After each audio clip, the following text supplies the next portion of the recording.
Seltzer Kings. Podcasts.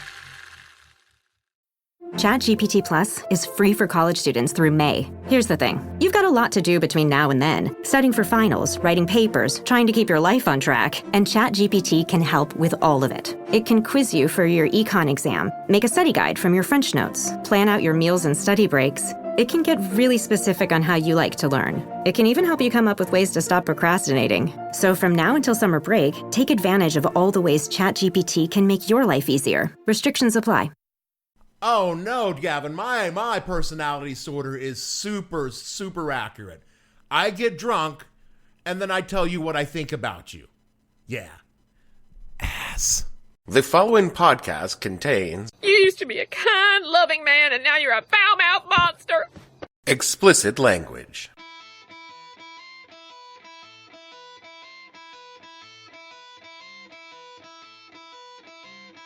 Hello and welcome to the podcast that asks a simple question. When you based your hiring decisions on something Viv and Edith came up with over coffee one afternoon, what the hell were you thinking? I'm your host, Dave Bledsoe, and this is episode number 309, The Cult of Personality Test, where we talk about Myers Briggs Type Indicator, part 2 of our series, Why Do You Believe This Crap? Stay tuned. The What the Hell Were You Thinking podcast is brought to you by Big Leon's Personality Sorter. You want to know what kind of people you're hiring? Ask Big Leon. It's important to know about the personality and motivations of a potential employee, and those big name tests are expensive and inaccurate. But Big Leon, cheap and sort of accurate. Big Leon is not a psychologist or any of that fancy shit. Big Leon is just a guy who knows people real good. Big Leon has spent 43 years of Wisnik's tool and die, started on the floor, and now he's the VP of Human Resources. And in that time, Big Leon has seen some shit. Over the course of 3 beers, Big Leon will sort your potential employee into one of 4 categories: a good guy, a hard worker, a know-it-all, or a douchebag. And make a recommendation on the potential as an employee. Big Leon's Personality Sorter. Spot the know-it-all and the douchebags before you hire them. It's your birthday. Someone gives you a calfskin wallet. I wouldn't accept it. Also, I'd report the person who gave it to me to the police. You've got a little boy. He shows you his butterfly collection, plus the killing jar. I take him to the doctor. You're watching television. Suddenly you realize there's a wasp crawling on your arm. I'd kill it. You're reading a magazine. You come across a full-page nude photo of a girl. Is this testing whether I'm a replicant or a lesbian, Mr. Deckard? Just answer the questions, please. You show it to your husband. He likes it so much he hangs it on your bedroom wall. I wouldn't let him. Why not? I should be enough for him. One more question. You're watching a stage play. A banquet is in progress. The guests are enjoying an appetizer of raw oysters. The entree consists of boiled dog. I've had a lot of jobs over the years.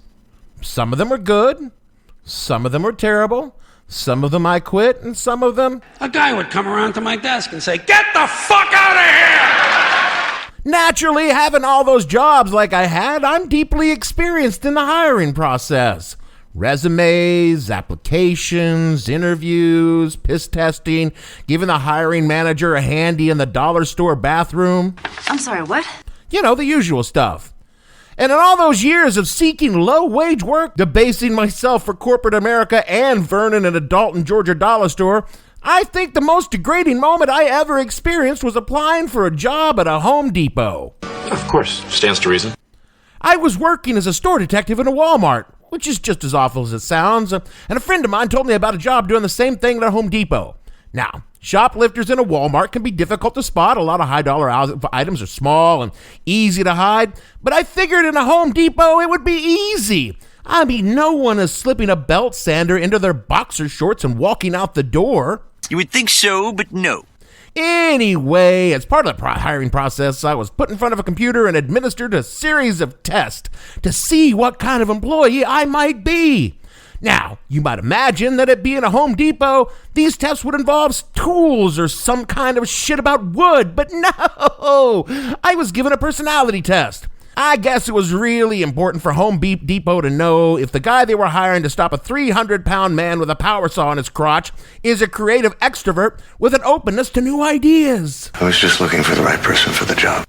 Of course, I got the job because I knew exactly how to game the test, and pod friends, I was the right person for the job. Because when a shoplifter tried to kill me with an 8-inch razor-sharp wood chisel worth $9 he was trying to steal, I hit him with a snow shovel, which demonstrated my openness to new ideas and how much I fucking hated working at Home Depot. I was there for 3 months and went back to Walmart after that. I'm willing to bet that many of you listening have taken at least one of these tests for work or for fun somewhere along the line of your life. According to the Society for Industrial and Organizational Psychology, 20% of employers in America use cognitive ability testing, measuring logic, reasoning, and reading comprehension, and 29% use some kind of psychological assessment testing in their company. That indicates only that you are still sane. Well, no, I mean, maybe they might screen out the occasional axe murderer or QAnon adherent, but mostly they're tested to see what type of person you are. Well-traveled, cultured, and into butt stuff. Again, no, well, maybe, but things get complicated when it comes to these tests. There are 2 major personality tests out there and hundreds of individualized systems to type, cross-match, and sort you into a broad-based assumptions about the person the algorithm thinks you might be. Well, that's a bit vague. Oh, we'll get into that. The biggest ones, however, are the Big 5 and the Myers Briggs. Well, they're both nasty. True, but for this episode, I want to focus on the Myers Briggs. I do not do this because Myers Briggs is more dubious than the Big 5, which it is, but rather, Myers-Briggs has become sort of a thing with people who, for some reason, want to tell you what type they are and find out what type you are. Oh, gosh, really? Yeah, really. And like with so many of our stories, we can't tell you the story about why Myers-Briggs is a thing without telling the story of how Myers-Briggs became, a thing. And it all starts with Carl Jung. Not that guy. Yep. Of course, Carl is one of the fathers of modern analytical psychiatry and was a protege of Sigmund Freud. And the two were close for years, and Siggy thought of Carl as his natural successor until Carl broke away from Freud because... And all he talks about is sex. That is actually the real reason the two had a falling out. Jung kind of a prude and de-emphasized the importance of sexual development in his theories. Jung was without question a gifted scientist, and his works formed some of the foundations of modern thoughts on psychiatry, but he wandered more in the philosophical side of things in later years, which can't be proven, but are interesting ways of thinking about the mind. Most people know Jung because of his theories and archetypes. From simplypsychology.com, quote, Jungian archetypes are defined as images and themes that derive from the collective unconsciousness as proposed by Carl Jung. Archetypes have universal meanings across cultures and may show up in dreams, literature, art, or religion. For Jung, our primitive past becomes the basis of the human psyche, directing and influencing present behavior. Jung claimed to identify a large number of archetypes, but paid special attention to 4. Jung labeled these archetypes as the self, the persona, the shadow, and the anima or the animus. This is nonsense. Yeah, I know, but Carl believed it. And he distilled these bigger ideas down into some elemental personality types for people. Extroversion versus introversion, sensation versus intuition, thinking versus feeling, and judging versus perceiving. All of which are based not so much on science, but, how Carl felt about certain things. And most of this is pretty common sense, and they've entered our cultural zeitgeist to some degree or another, and they all have a pretty commonly accepted meaning. Everyone knows what an introvert is. Annoying? Yes. And, of course, introversion, we all know what that means, and all the rest of them. They're basically commonly accepted definitions. And the reason that we know so much about these things is because of a little thing called the Myers Briggs Type Indicator. Ooh, I hear you ask. Are Myers and Briggs, are they here to sell you a wine cooler? Hello there. My name is Frank Bartles, and this is Ed James. No, they only sound like 2 old guys made up in a marketing department. They were actually, in fact, 2 women, a mother and a daughter, Catherine Cook Briggs and her daughter Isabel Briggs Myers. Both of these women are truly remarkable, not just for their time, and if they were famous for anything else, I would be singing their praises at the top of my voice. Catherine Briggs was born in 1875. Her parents were both university educated, and her father was on faculty at Michigan State. And Briggs graduated from Oberlin College after starting at 14. She later married Lyman Briggs, a physicist and member of the Board of Standards in Washington, D.C., and her daughter Isabel Myers was born in 1897, sadly was the only of the couple's 4 children to survive infancy. Briggs was a scholar of childhood development and a researcher and an author on how children develop and learn, and she actually took Isabel out of school and homeschooled her growing up until she attended Swarthmore, where she studied political science. Impressive. Without question, both women were. Briggs developed, let us say, a fascination with Carl Jung in the 1920s. Obsession. From an article in marketplace.org, quote, Catherine, who'd already developed her own system of categorizing people's personalities, became fixated with Carl Jung's psychological types in the early 1920s, even striking up a correspondence with a Swiss psychoanalyst. For 5 years, 5 of the most interesting and exciting years of my life, friends laughingly referred to Jung's types as my Bible, Catherine recalled. She began experimenting on people she knew and had set up the Maker's Cosmic Laboratory, where she would link her subjects' dream motifs, e.g. eczema or rebirth, to Jung's personality theory. And over the years, Briggs refined her thoughts on Jung's types and began experimenting on her friends, asking them to take little assessments and created and categorizing them on 3x5 index cards. It must be fun at parties. I think we both know the flaw in that theory. While, and this is one of those little gems that only sounds like I'm making it up, but I'm not, she was also writing mystery novels. She won a contest in 1928 with her novel Murder Yet to Come, which was published to modest acclaim and financial success, and of course incorporated her ideas about personality types into the murder mystery. Oh, of course. She wrote a second novel, which you might have a bit of trouble tracking down and reading, partially because it was panned by critics, but mostly because it was pretty fucking racist. Give Me Death features the same detectives as Murder Yet to Come, investigating the mysterious deaths of a Southern family who it turns out were killing themselves because they might have, quote, 1 drop of Negro blood, unquote. And in another quote taken directly from the text of the book, quote, better for the family to be dead than for them to be alive heedlessly reproducing with white people, unquote. Okay, that is racist. Well, not according to her family and supporters who claim that Briggs did not have a racist bone in her body. But you know, anyone who claims or has it claimed about them not to have a racist bone in their body is usually... It's incredibly racist. Super racist. During World War II, Briggs and Myers began constructing what is now the Myers Briggs test. It was, according to its creators, done, quote, in the belief that a knowledge of personality preferences would help women entering the industrial workforce for the first time identify the sort of wartime jobs that would be most comfortable and effective for them, unquote. Because I suppose it was important to know what personality type was best for putting rivets in bombers versus welding fucking Liberty ship hulls or something. Again, I'm not a student of psychology, but neither were Briggs and Myers, so you know, I'm just as qualified as they are to talk about it. Just to be clear on this, there's zero scientific validity in Jungian personality types or in the Myers Briggs Temperament Indicator. The MBTI has just as much science involved as a BuzzFeed quiz titled, I bet we can tell which member of the Friends cast you would smash based on your Pop-Tart preference. Actually, the BuzzFeed quiz might be slightly more reliable just based on the fewer numbers of variables involved. Oh, that was way too harsh. No need to be mean. This, of course, did not stop the MBTI from becoming the most popular assessment test in the world by the mid-1980s, used by major corporations, universities, the U.S. government, and the U.S. military to determine suitability and best placement for their employees. And since somehow I wound up being a military cop despite a flippant attitude toward authority and a laissez-faire attitude towards the law, I think we can tell how well it works.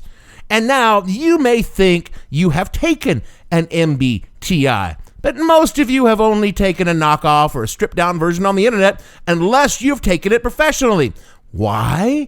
Because it's fucking expensive to give your peons an MBTI. To even get hard copies of the test for yourself for administration or to others, it will set you back around $2,000 for a week-long certification program run by the Myers Briggs Foundations. From a dig.com article in 2015, quote, validity is crucial to selling the test, even if it doesn't mean exactly what Barb seems to think it does.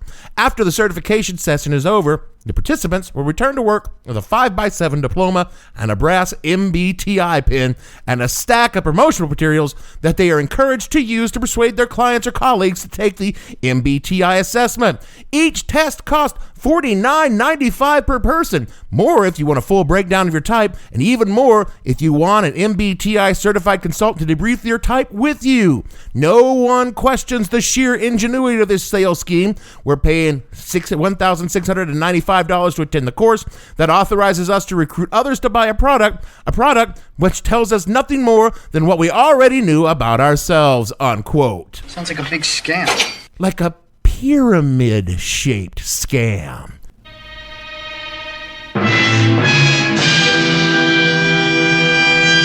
Had to go back and shoehorn that one in. Also, the test is rife with bias and inconsistencies, beginning with simply enough, no one is a fucking binary. No one's a pure introvert and no one's a pure extrovert. Even Jung said this, quote, there is no such thing as pure introvert or pure extrovert. Such a man would be in a lunatic asylum, unquote.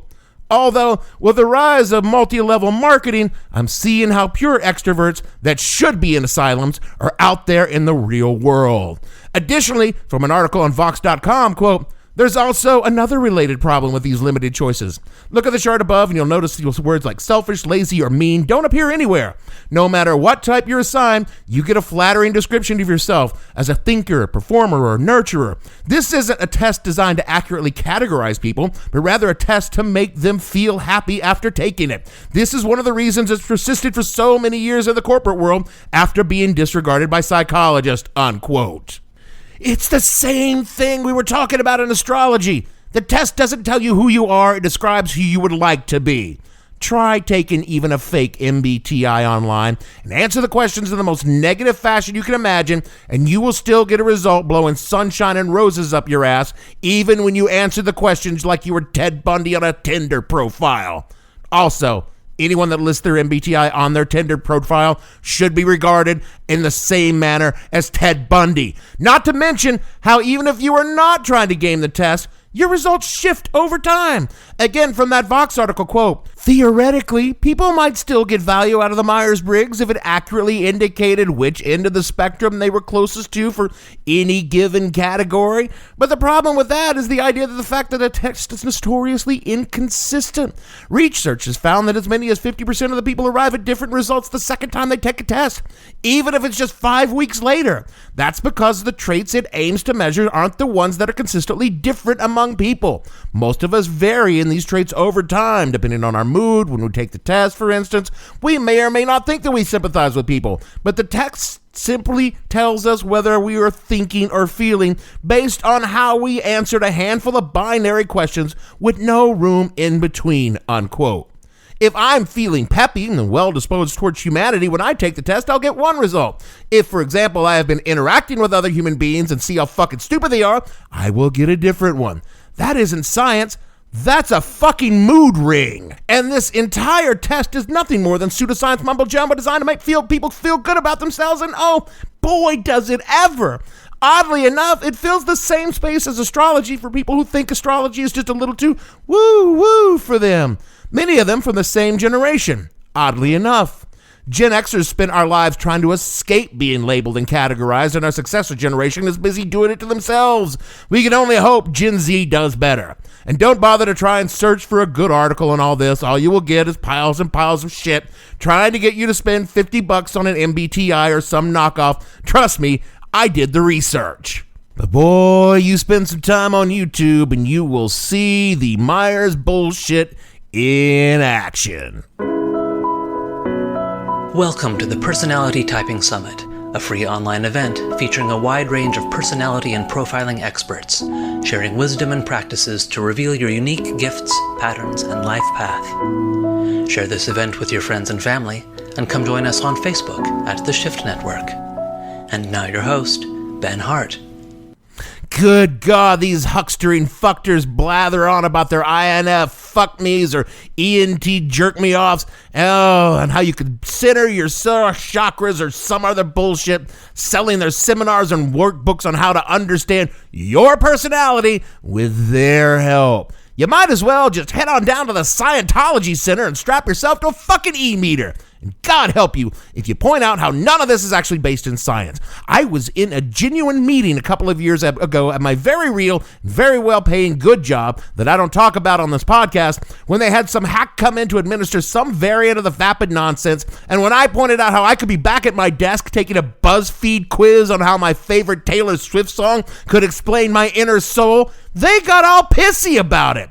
So like I said about astrology, you want to believe in stupid shit, that's your business. Your life and your money. If you want to waste it on shit, and still a marginally free country if you're white enough, so be my guest.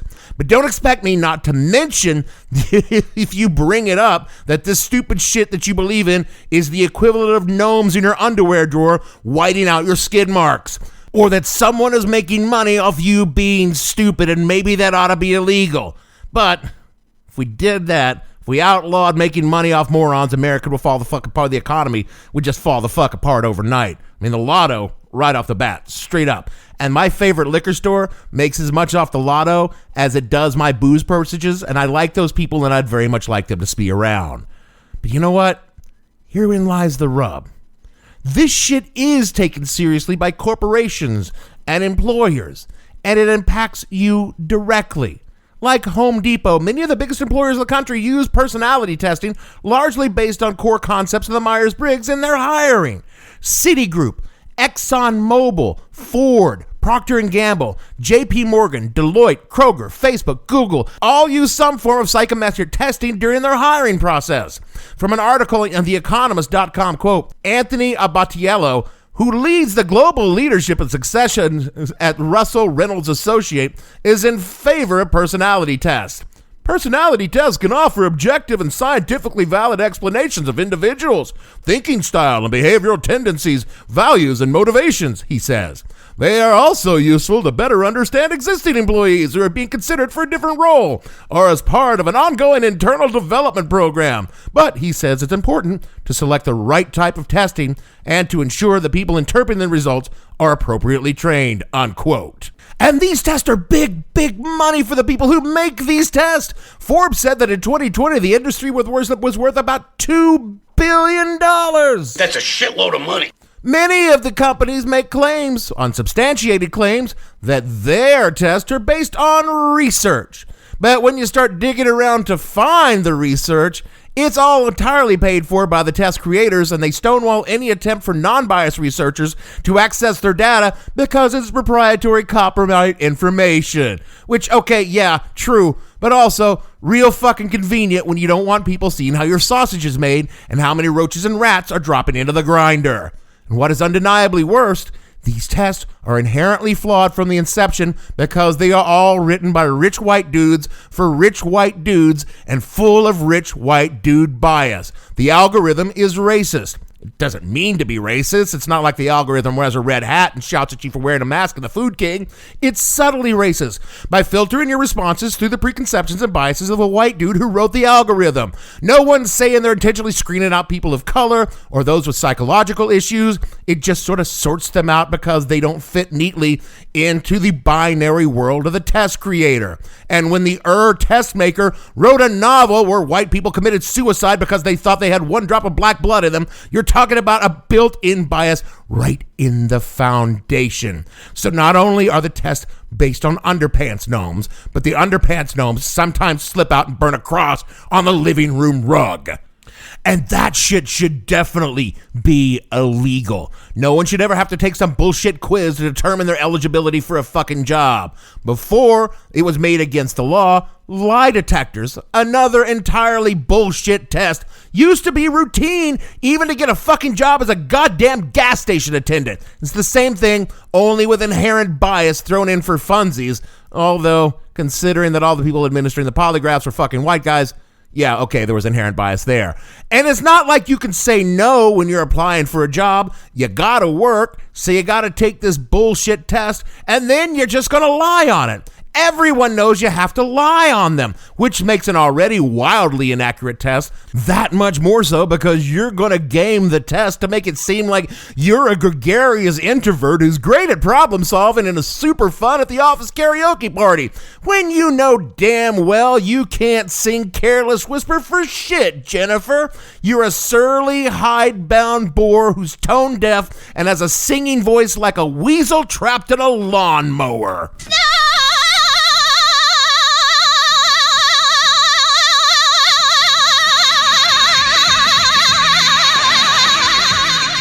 I really am sorry for playing Yoko Ono there. You didn't deserve that.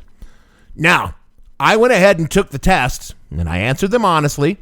Would you like to know my results? I know that you would. On the Big Five, the most scientific of the test, I scored a 93 in openness to experience, a 2 in work ethic. Yeah, I can see that. A 4 on extroversion, and a 38 on agreeableness, and a 35 on neuroticism.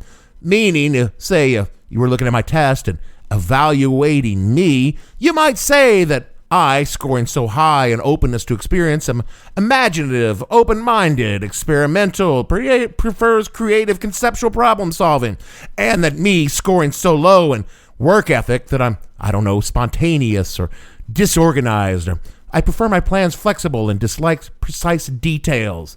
And then once you throw in my Myers Briggs test, well, this week I am what they call an INFPA, an assertive mediator.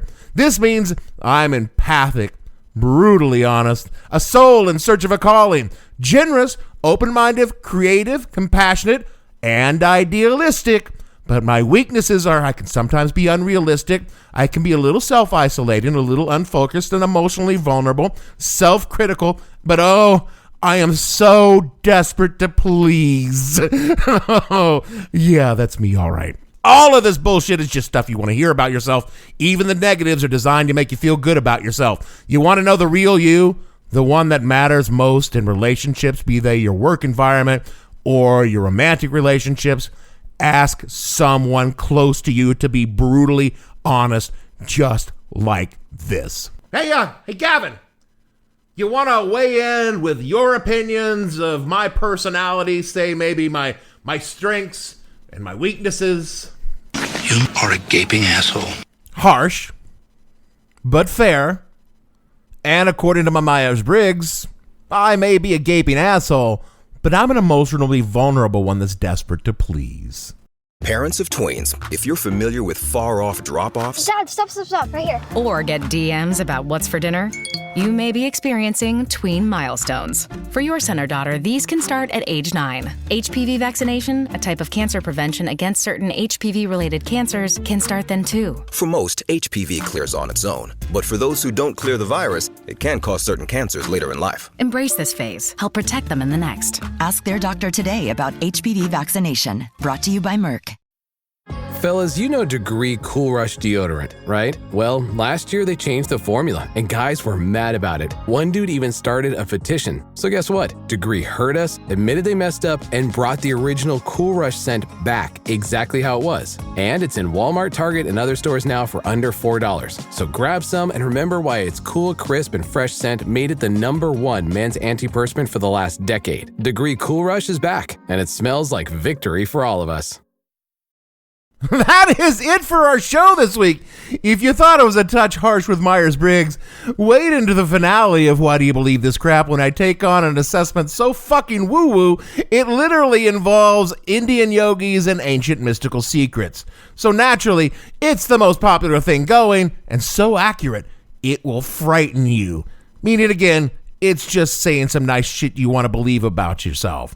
Speaking of wanting to believe shit, Rate and review the show so others can find it, listen to it, and can't believe that you would ever knowingly refer this kind of shit to them, so it must be some kind of accident. All of my accidental blatherings are on the @the_hell_podcast on Twitter or the show name on Facebook. You can support our fervid delusions of adequacies on patreon.com/whatthehellpodcast, and all of our fever dreams of decency and goodnessy, no, I'm going to stick with it. It's a word enough. Are on whatthehellpodcast.com, where you can go to our merch shop and be drinking out of a vessel with my face on it, which for the life of me, I can't imagine why you would want to, but some of you are.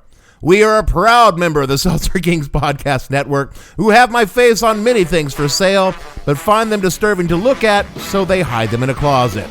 So for me, Dave, INFPA Bledsoe, producer, no, I'm not taking this test. Even I have limits. Gavin, and all the fictional INFJs on this show, we want to say, look in my eyes. What do you see? That's right. I don't give a shit about your personality. We'll see you all for part 3 of Why Do You Believe This Crap next week.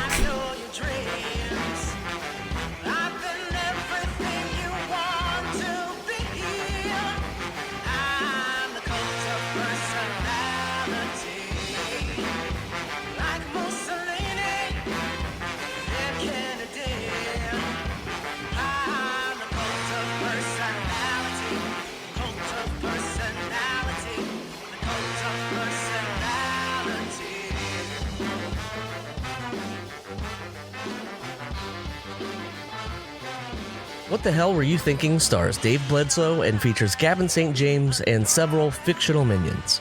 The show is produced by Kimberly Steele and a part of the Seltzer Kings Podcast Network. You can find more information on the show on their website, whatthehellpodcast.com, or on Twitter @thehell_podcast, or on Facebook as What the Hell Podcast. Thanks for listening. I have no ending for this, so I take a small bow. Seltzer Kings Podcasts.